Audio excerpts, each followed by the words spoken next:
It's about சினிமால இன்னும் இப்படிலாம் நினச்சி பார்க்க போகிற முடியும் பார்த்தீங்கன்னா, பிக் பாஸ் சீசன் 8ஓட இப்போ லைவ் ஸ்ட்ரீமிங்கில வந்து பார்த்தீங்கன்னா, சௌந்தர்யா வந்து திடீர்னு வந்து பயங்கரமா அழுதுட்டு இருக்காங்க.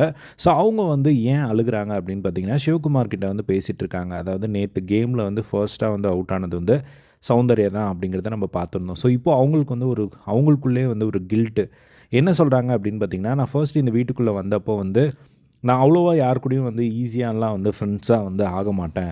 பட் ஜாக்லின் வந்து என்னை வந்து உடனே வந்து ஃப்ரெண்டா நெனச்சாங்க. ஸோ அவங்க நெனச்சனால அவங்க ஃப்ரெண்டா நெனச்சிட்டு இருந்தாலும், எனக்கு வந்து அது ஃப்ரெண்டா இருக்கனா இல்லையா அப்படிங்கிற ஒரு விஷயம் எனக்கு அப்போ வரையும் தெரியல. பட் ஒரு நாள் ஜாக்லின் வந்து ஏதோ அவங்க ஃபீல் பண்ணுறப்போ எனக்கு வந்து அழுக வருது. ஸோ அப்போ ஜாக்லின்காக நான் அழுகுறேன் அப்படிங்கும்போது, நானும் அவங்களோட ஃப்ரெண்ட்ஷிப்பை வந்து அக்செப்ட் பண்ணிக்கிட்டேன் அப்படிங்கிறது எனக்கு அப்போ தான் வந்து தோணுச்சு. இப்போ நேத்து வந்து அந்த ஒரு கேம்ல எல்லாருமே வந்து அவங்கவங்க பொம்மைய உஷாரா வந்து எல்லாம் எடுத்துட்டு, அவங்க வந்து அவங்கள சேவ் பண்ணிக்க பார்த்தாங்க. பட் நான் என்ன பண்ணிட்டேன் அப்படின்னா, என் பொம்மைய நான் கண்டுக்கவே இல்ல. நான் ஃபர்ஸ்ட் எடுத்த உடனே போய் ரயான் பொம்மைய எடுத்துட்டு, மத்தவங்கள சேவ் பண்ண பார்த்தனே தவிர, என்ன நான் சேவ் பண்ண மறந்துட்டேனோ அப்படிங்கிற ஒரு கில்ட் எனக்குள்ள வந்து வந்துருச்சு. ஸோ நான் வந்து ஒரு ஃப்ரெண்ட்ஷிப்காக வந்து என்னோட கேம் போயிடுச்சோ அப்படிங்கிற மாரி ஒரு பயம் வருது.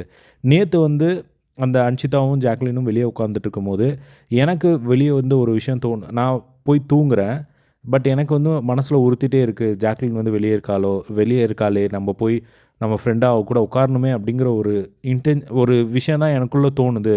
நான் ஃப்ரெண்ட்ஷிப்க்கு வந்து ரொம்ப வேல்யூ குடுக்குறேனோ இந்த கேம விட அப்படிங்கிற ஒரு கில்ட் வந்து எனக்கு வந்துருச்சு அப்படிங்கிற மாரி வந்து ரொம்ப அழுக ஆரம்பிக்கிறாங்க. அதே மாரி லாஸ்ட் ஒரு 3 நாளாவே வந்து எனக்கு பயங்கரமான ஒரு தூக்கம் வந்துட்டே இருக்கு. பட் அப்படி தூக்கம் வந்தாலுமே வந்து ஜாக்லின் எங்கேயாவது இருந்தா நம்ம அங்க போணும் அப்படிங்கிற மாரி எனக்கு தோணுது. ஸோ நான் கம்ப்ளீட்டா என்னோட கேம் இந்த மாரி ஃப்ரெண்ட்ஷிப்னால வந்து போகுதோ அப்படிங்கிற மாரியான ஒரு பயம் இருக்கு அப்படிங்கிற மாரி வந்து அவங்க பயங்கரமா அழுக ஆரம்பிக்கிறாங்க. ஏன்னா நேத்து மத்தவங்க எல்லாருமே அவங்க உஷாரா அவங்க பொம்மைய எடுத்துட்டாங்க. பட் நான் மட்டும் தான் என்னோட பொம்மைய விட்டுட்டேன் அப்படின்னு சொன்னோனே, சிவா வந்து அட்வைஸ் குடுத்துட்டு இருந்தாரு. "நீ வந்து ஃபீல் பண்ணாத. இன்னும் நெறைய இந்த மாரி கேம்ஸ் வரும். ஸோ அதில வந்து நீ யாருன்னு ப்ரூவ் பண்ணு.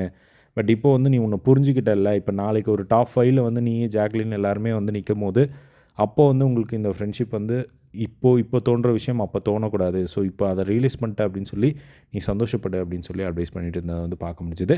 ஸோ இத பத்தி உங்களோட ஒப்பீனியன் கமெண்ட் பாக்ஸ்ல ஷேர் பண்ணுங்க. இதே மாரி எல்லா பிக் பாஸ் லைவ் அப்டேட்ஸ் தெரிஞ்சுக்க நம்மளோட சேனலை சப்ஸ்கிரைப் பண்ணி சப்போர்ட் பண்ணுங்க. தேங்க்ஸ் ஃபார் வாட்சிங் திஸ். பை.